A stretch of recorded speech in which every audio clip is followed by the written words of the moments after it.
নমস্কার, আপনারা দেখছেন বীরভূম আরসি টিভি। আপনাদের সঙ্গে আমি শুভাশিস। শুরু করছি আজকের সংবাদ। বিস্তারিত সংবাদে যাওয়ার আগে দেখে নেব সংবাদ শিরোনাম। কাকরতলায় উদ্ধার হওয়া বোমা নিষ্ক্রিয় করল বোম স্কোয়াড।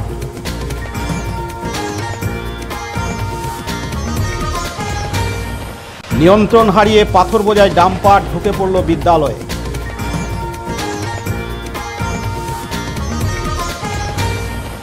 সিউড়িতে জমে উঠল জি বাংলার অনুষ্ঠান।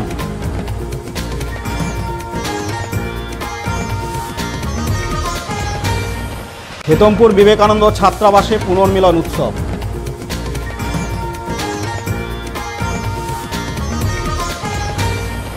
পরিবেশ মেলায় সংবর্ধিত চাঁদের পাহাড় জয়ী উজ্জ্বল পাল।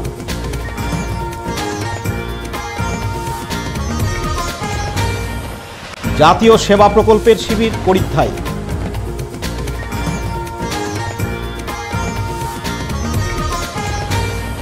ক্রিকেট প্রতিযোগিতায় চ্যাম্পিয়ন দুবরাজপুরের অ্যাঞ্জেল।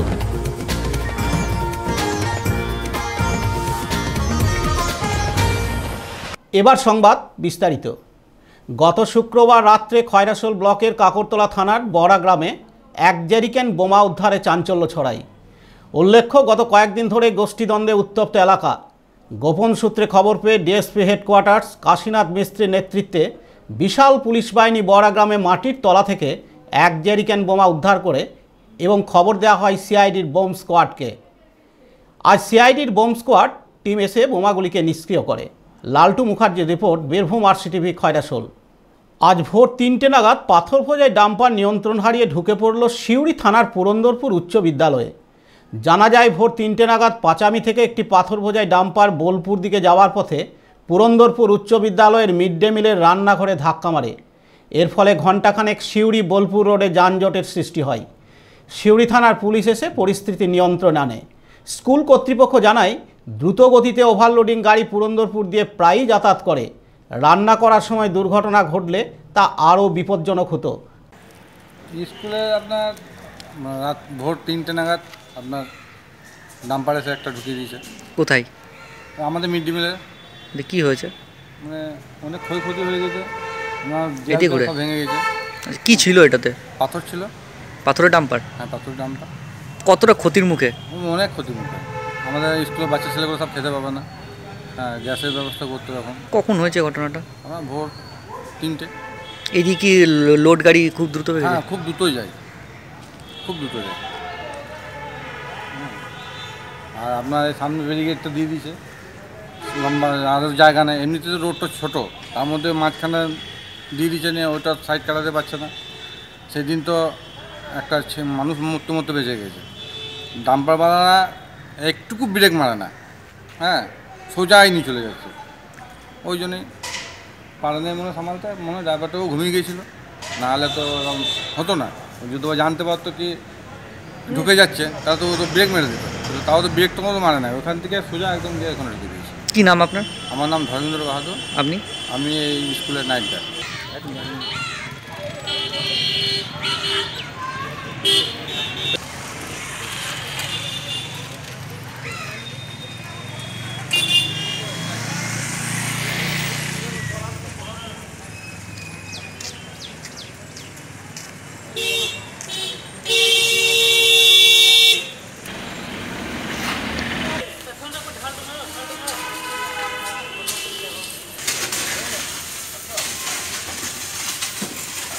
পার্থ দাস ও Pritimoy Chatterjee report, Birbhum RC TV, Purandarpur. আপামর বাঙালির প্রিয় চ্যানেল জি বাংলার অনুষ্ঠান জমে উঠল গতকাল সন্ধ্যায় সিউড়ির আবদারপুর ফুটবল ময়দানে।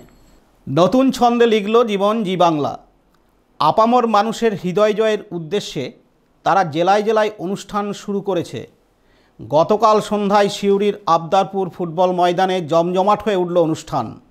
নকশিকাথা, কৃষ্ণকলি, জয়ী, সারেগামা পাসহ জনপ্রিয় সিরিয়ালের অভিনেতা অভিনেত্রীদের নাচে গানে ভরপুর আনন্দে মেতে ওঠে দর্শকরা। কখনো কথাই, কখনো অনবদ্য নৃত্য, আবার কখনো সঙ্গীতের মূর্ছনায় দর্শকরা আনন্দ উচ্ছ্বাসে ফেটে পড়েন। অভিনেত্রী ইন্দ্রাণী হালদার পালকি চড়ে মঞ্চে প্রবেশ করতেই দর্শকদের উন্মাদনা লক্ষ্য করা যায়। নজরদারি রাখতে ড্রোন ক্যামেরার ব্যবস্থা ছিল। আলোর রোশনাই, ঝলমলে পোশাক ও অনবদ্য আয়োজনে জি বাংলার গতকালের অনুষ্ঠান জমজমাট হয়ে ওঠে।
দীপক কুমার দাসের রিপোর্ট, বীরভূম আরসিটিভি সিউড়ি। শতাধিক প্রাচীন হেতমপুর কৃষ্ণচন্দ্র কলেজের বিবেকানন্দ ছাত্রাবাসে আজ পুনর্মিলন উৎসবে চাঁদের হাট। উল্লেখ্য, ইউজিসি হোয়াটসঅ্যাপ গ্রুপে প্রাক্তনদের আলাপ আলোচনার মাধ্যমে আজকের অনুষ্ঠানের আয়োজন। 1962 সালে সূচনালগ্ন থেকেই যে সমস্ত ছাত্র এই ছাত্রাবাস থেকে হেতমপুর কৃষ্ণচন্দ্র কলেজে পড়াশুনো করত, তারাও যেমন ছিল তেমনি পরবর্তীকালে বহু পড়ুয়াও এই পুনর্মিলন উৎসবে যোগ দেয়। এই ছাত্রাবাস তথা কলেজে বহু প্রাক্তনী দেশের বিভিন্ন প্রান্তে কর্মসূত্রে রয়েছে। তারা রাজনীতি, আর্থিক বা অন্যান্য বিষয়েও পারদর্শী। এই সমস্ত প্রাক্তনীরাই বিবেকানন্দ ছাত্রাবাস ও কলেজের উন্নয়নকল্পে আর্থিক সহায়তা দিয়ে সমৃদ্ধ করছে বলে জানান হেতমপুর কৃষ্ণচন্দ্র কলেজের অধ্যক্ষ গৌতম চট্টোপাধ্যায়। তিনি আরও বলেন, ইউজিসি গ্রুপের মধ্য দিয়ে যেমন এই অনুষ্ঠানের আয়োজন, ঠিক তেমনি একটি নতুন হোয়াটসঅ্যাপ গ্রুপের উদ্বোধন হবে, যা সকলের মধ্যে যোগাযোগের অন্যতম মাধ্যম হয়ে দাঁড়াবে। আজকের অনুষ্ঠানে ছাত্রাবাসের প্রাক্তনী অতনু বর্মন সহ অন্যান্য প্রাক্তনীরা কথায়, কবিতায় ও গানে অংশ নেন। আজকে আমাদের কলেজে প্রাক্তন ছাত্রদের যারা বিবেকানন্দ ছাত্রাবাসে থাকতো, সেই সব প্রাক্তনীরা তাদের একটা সম্মেলন, পুনর্মিলন উৎসবের আয়োজন করেছে। এই পুনর্মিলন উৎসবে নিজেদের পরস্পর পরিচয় ঝালিয়ে নেওয়ার সাথে সাথে শতাধিক পুরনো ছাত্রছাত্রী কলেজের উন্নতিকল্পে, এই ছাত্রাবাসের উন্নতিকল্পে কি করা উচিত, কি করলে ভালো হয়, সেই পরিমাণে বিভিন্ন আলোচনা এবং আর্থিক সাহায্য দান ইত্যাদি করে আমাদের সমৃদ্ধ করছে। দেশের বিভিন্ন প্রান্ত থেকে বিভিন্ন পদে অধিষ্ঠিত বিভিন্ন বিখ্যাত ব্যক্তিত্ব আমাদের প্রাক্তন ছাত্র, তারা এসে হাজির হয়েছেন এবং এই হোস্টেল যে শুরুর সময়ে যারা থাকতেন সেই 1962 সাল থেকে তারাও এসে হাজির হয়েছেন। এটা একটা বৃহৎ পুনর্মিলন উৎসব হিসেবেও ওকে গণ্য করা যেতে পারে এবং হেতমপুর কৃষ্ণচন্দ্র কলেজের প্রাক্তন ছাত্রছাত্রীরা এই অনুষ্ঠানে যোগদান দিয়েছে। অবশ্যই হেতমপুর কৃষ্ণচন্দ্র কলেজের ছাত্রছাত্রীরাই এই বিবেকানন্দ ছাত্রাবাসে থাকতো, তারাই আজ এই অনুষ্ঠানে এসেছেন। এই ধরনের অনুষ্ঠান খুব প্রাসঙ্গিক, কেননা এই প্রাক্তনদের হাতে প্রভূত আর্থিক, সামাজিক এবং রাজনৈতিক ক্ষমতা বিদ্যমান। তাদের সেই সমস্ত ক্ষমতার বলে তারা এই হিত গৌরব হোস্টেলকে আবার গৌরব উজ্জ্বল মণ্ডিত করে তুলতে পারে।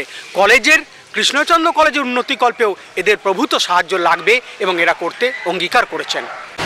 এবং আমি এই প্রাক্তনীদের আরও একতাবদ্ধ, আরও সংঘবদ্ধ করার জন্য একটি কৃষ্ণচন্দ্র কলেজের হোয়াটসঅ্যাপ গ্রুপ নতুন করে উদ্বোধন করতে চাইছি। ওনাদের নিজেদের হোয়াটসঅ্যাপ গ্রুপ আছেই, সেটা হচ্ছে ইউজিসি ছাত্রাবাসের প্রাক্তনীদের একটি হোয়াটসঅ্যাপ গ্রুপ। সেই গ্রুপকে আরও বৃহত্তর রূপ দিয়ে এরকম একটা কৃষ্ণচন্দ্র কলেজের প্রাক্তনী হোয়াটসঅ্যাপ গ্রুপ রূপ দেওয়ার কথা ভাবছি। সে ওনাদের তো নিজেদের যোগাযোগের মাধ্যম, তো হোয়াটসঅ্যাপ গ্রুপের মাধ্যমেই ওনারা এই যোগাযোগ তৈরি করেছেন, পরস্পরের সম্পর্ক আরও সুদৃঢ় মজবুত করেছেন এবং এইভাবে এক জায়গায় হাজির হতে পেরেছেন। আধুনিক টেকনোলজির অবদান আমরা অস্বীকার করতে পারি না কখনোই। আমার নাম নীলাঞ্জন রায়, আমার আদি বাড়ি মালদায়। আমি 1982 সালে এখানে ইউজিসি ছাত্রাবাসে আসি, কেতমপুর কৃষ্ণচন্দ্র কলেজে কেমিস্ট্রি অনার্স নিয়ে পড়াশুনো করি। আমি 1986 সালে এখান থেকে বেরিয়ে যাই। তারপরে আমি ইউএসএতে ছিলাম, তার ফিরে এসে আমি বিভিন্ন জায়গায় কাজ করেছি, গভর্নমেন্ট অফ ইন্ডিয়াতেও কাজ করেছি। এখন আমি রিলায়েন্স ইন্ডাস্ট্রিতে বম্বেতে আছি, ওখানেই সেটেল।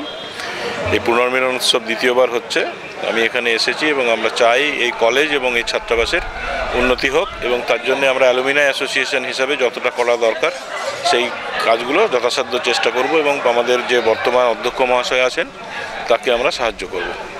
আজকে সারাদিন ধরে যারা বিভিন্ন জায়গায় আছে তাদের সঙ্গে দেখা সাক্ষাৎ হবে। আমাদের অ্যাকচুয়ালি একটা হোয়াটসঅ্যাপ গ্রুপ আছে, সেই হোয়াটসঅ্যাপ গ্রুপের মাধ্যমে যোগাযোগ হয়েছে, কিন্তু সামনাসামনি আমরা দেখিনি।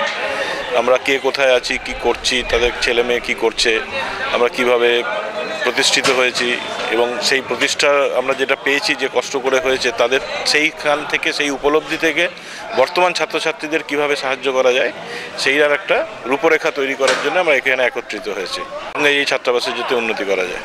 আজকে আমাদের এটা হচ্ছে রিইউনিয়ন।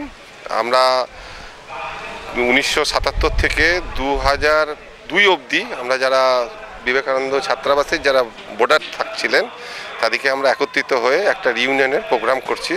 এটা আমরা পরবর্তী ক্ষেত্রে আমরা একটা অ্যালুমিনি ফরমেশন করে যাতে কলেজের জন্য কিছু করা যায় বা আমাদের সার্বিক সমাজের জন্য যদি কিছু করতে পারি, তার একটা শুধুমাত্র প্রচেষ্টা। বর্তমানে আমি কনস্ট্রাকশন বিজনেস করি, মেনলি আমি ইরিগেশন এবং কলকাতা পোর্ট ট্রাস্টের উপরেই কাজ করি। 84 to 86 কতটা উন্নতি কিছু কলেজটা উন্নতি হয়েছে, আমাদের এই ছাত্রাবাসটার কোনো উন্নতি হয়নি। সেই জন্য আমরা একটা আবেদন রাখছি যে এই ছাত্রাবাসটা আমাদের অনেক স্মৃতি জড়িয়ে আছে এবং অনেক পুরনো কলেজ, আমাদের কলেজের প্রতি একটা আমাদের সাবকর্নার সবসময় আছে। তার সঙ্গেও আমরা চাইবো যে এই ছাত্রাবাসটাকে যাতে কিছু উন্নতি করা যায়, সেইটা আমরা ভাবনা চিন্তার মধ্যে আমরা একটা আবেদন কলেজ কর্তৃপক্ষ এবং প্রিন্সিপাল মহাশয়কে আমরা রেখেছি। হ্যাঁ, যদি আমাদের কোনো কিছু সাহায্য লাগে তা আমরা করতে সবাই প্রস্তুত হয়ে আছি। বলবে বললো এখনো দুটো ঘর রয়েছে, অনেক বেলা হইল, খালি দাঁড়া কেন, বেলা এমন হয় নাই কো, সুরুজ তো দেখ কেন, এখনো সেই পূবে রয়েছে, ওই জিরে ওইখানে এই লাও সুরুজ দেখাইছে। আমার বলে কাজ রয়েছে মেলা, ছোট্ট বাটি সুরুজ তো দেখ, ঢং কত দাঁত কেলা। সে তোর যা মনে হয় বল, আমারও সব ভালোই লাগে, সুরুজ লতি জল, তোর লাগে না? ভালো লাগলেই বা দেখার টাইম নাই, বলার কিছু থাকলে বলো, না থাকে তো যায়, লাও রাস্তা ছাড়ো। না ছাড়লে কি করবি তুই, কি করবি বল আগে। লালটু মুখার্জির রিপোর্ট, বীরভূম RCTV দুবরাজপুর। আফ্রিকার কিলিমাঞ্জারো পাহাড়জয়ী উজ্জ্বল পালকে গতকাল সংবর্ধনা দেওয়া হলো সিউড়িতে পরিবেশ মেলায়। সিউড়ি জেলা কালেক্টরেট মাঠে অনুষ্ঠিত পরিবেশ মেলায় তার হাতে ক্যালেন্ডার, স্মারক সহ অন্যান্য সামগ্রী তুলে দেন সিউড়ি পৌরসভার উপপৌরপ্রধান বিদ্যাসাগর সাউ, জেলা সভাধিপতির আপ্তসহায়ক দীপক রায় প্রমুখ। উল্লেখ্য, গত 26শে জানুয়ারি সিউড়ির উজ্জ্বল পাল আফ্রিকার কিলিমাঞ্জারো পাহাড় জয় করেন এবং প্রথম ভারতীয় হিসাবে সেখানে জাতীয় পতাকা উত্তোলন করেন।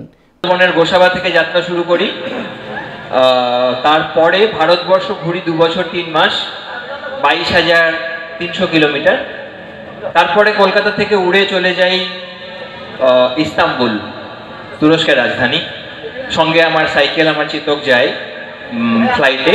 ইস্তাম্বুল থেকে আমার সাইক্লিং শুরু হয় এবং ইউরোপ, বালকানস ইউরোপ, পূর্ব ইউরোপের 6টা দেশ, তুরস্ক, Greece, Albania, Montenegro, Bosnia Herzegovina, Croatia, এই দেশগুলোতে সাইকেল নিয়ে ঘুরতে ঘুরতে মানুষজনকে বলি, একটাই কথা বলি সবাইকে, আপনাদেরকেও বলছি, আমরা যে বাঁচি 60-70 দীর্ঘ বছর, এতগুলো বছরে অন্তত একটি গাছ লাগিয়ে তাকে বড় করে তুলুন। আমার এটাই মূল বক্তব্য। এটা বলার জন্য ঘুরে বেড়াই, এটা বলার জন্য স্কুলে, কলেজে, ইউনিভার্সিটিতে প্রেজেন্টেশন দেখাই, নিজে গাছ লাগাই, বীজ ছড়াই, রাস্তায় চা খেতে দাঁড়ালে লোকজন জমা হলে তাদেরকে বলি। এক কথায় আমি কাউকে ছাড়ি না, তাই আপনাদেরকে পেয়েছি, আপনাদেরকেও ছাড়ছি না। আমার যেটা বলার সেটা বললাম, আর একবারও বলবো, মাঝখানে বলবো, শেষকালেও আবার বলবো নাম্বার আগে। পতিত পাবন বৈরাগ্যের রিপোর্ট, বীরভূম RCTV সিউড়ি। প্রতিবারের মতো এবারও জাতীয় সেবা প্রকল্পের জেলা শিবির শুরু হলো আজ সিউড়ি সংলগ্ন করিদ্ধার যদুরাই উচ্চ বিদ্যালয়ে। বিভিন্ন বিদ্যালয়ের ছাত্রছাত্রীদের নিয়ে সকালে একটি বর্ণাঢ্য শোভাযাত্রা বের হয় সচেতনতার লক্ষ্যে। এদিন যোগাচার্য প্রদ্যোৎ রায় যোগাসনের মাধ্যমে সুস্থ থাকার উপায় শেখান। রক্তদান বিষয়ে নাটক, ভাদুগান ও লোকনৃত্য পরিবেশিত হয়। হে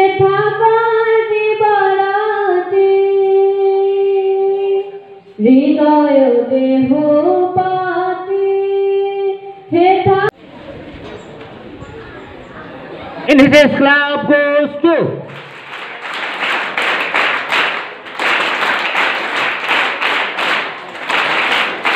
পতিত পাবন বৈরাগ্যের report Birbhum RC TV Suri. DSA অর্থাৎ দুবরাজপুর পোর্টস অ্যাসোসিয়েশনের উদ্যোগে রঞ্জনবাজার পোর্টস কমপ্লেক্স গ্রাউন্ডে গত 30শে জানুয়ারি শুরু হয় ডিএসএ চ্যাম্পিয়ন ট্রফি। আজ তার চূড়ান্ত খেলাটি অনুষ্ঠিত হয়। চূড়ান্ত পর্যায়ের খেলায় মুখোমুখি হয় এনএসসি অর্থাৎ নায়কপাড়া পোর্টস ক্লাব ও অ্যাঞ্জেল। প্রথম ব্যাট করে নায়কপাড়া পোর্টস ক্লাব 20 ওভারে 184 রান তোলে। জবাবে অ্যাঞ্জেল 2 বল বাকি থাকতে জয়ের নির্ধারিত রান তুলে নেয়। বিজয়ী দলকে ট্রফি সহ 25,000 টাকা ও বিজিত দলকে ট্রফি সহ 15,000 টাকা দেওয়া হয়। এই খেলায় অংশ নেয় দুবরাজপুর শহরের 8টি দল। এই 30শে জানুয়ারি থেকে দুবরাজপুর স্পোর্টস অ্যাসোসিয়েশনের উদ্যোগে Dubrajpur sports association championship trophy 2019 এবারে আমরা প্রথম শুভারম্ভ করলাম। ডিউস ক্রিকেট দুবরাজপুরের সেরা 8টি দলকে নিয়ে আমরা টুর্নামেন্ট শুরু করেছিলাম। বর্তমানে সেটি চূড়ান্ত পর্বের খেলা চলছে। আজকে 30 তারিখ থেকে শুরু হয়েছিল, 3 তারিখ আমাদের ফাইনালে 2টি দল এনএসসি নায়কপাড়া স্পোর্টস ক্লাব আর আরেকটি দল হচ্ছে এঞ্জেল দুবরাজপুরের 2টি স্বনামধন্য ক্লাব ফাইনালে আজ মুখোমুখি হচ্ছে। আর আমাদের বিভিন্ন রকম প্রাইজের ব্যবস্থা রয়েছে। উইনার্স রয়েছে আমাদের 25,000 টাকা ও ট্রফি, রানার্স রয়েছে 15,000 টাকা ও ট্রফি। এছাড়াও অজস্র পুরস্কার রয়েছে, প্রায় 30 রকমের পুরস্কার রয়েছে। Man of the series, man of the match, best bowler, best fielder, best captain, best wicket keeper সবার জন্য পুরস্কার রয়েছে। বেস্ট অডিয়েন্সের জন্য স্পেশালি প্রাইজ থাকছে। আর এই যে টুর্নামেন্ট আমাদের শুরু হয়েছে ডিউস ক্রিকেট, নতুন একটা ধারা আমরা চালু করেছি। ফাইনালে আমরা পিঙ্ক বলে খেলা শুরু করেছি দুবরাজপুরে প্রথম, এটা যেটা ডে নাইট ম্যাচ হয়। আগামী দিনে আমাদের লক্ষ্য আছে যে এই টুর্নামেন্টটাকে অন্য একটা স্তরে উন্নীত করার এবং জেলার বিভিন্ন দলকে নিয়ে টুর্নামেন্টটা পরিচালনা করার। বিতরণী সভায় একাধিক গুণীজনের উপস্থিতি এখানে হবে। বলতে বলতে ড্রাইভ যাদবের বল, ওভারপিচ বল সরাসরি হাতে তালুবন্দি করে টেবিলেকে ফেরত পাঠিয়ে দিলেন।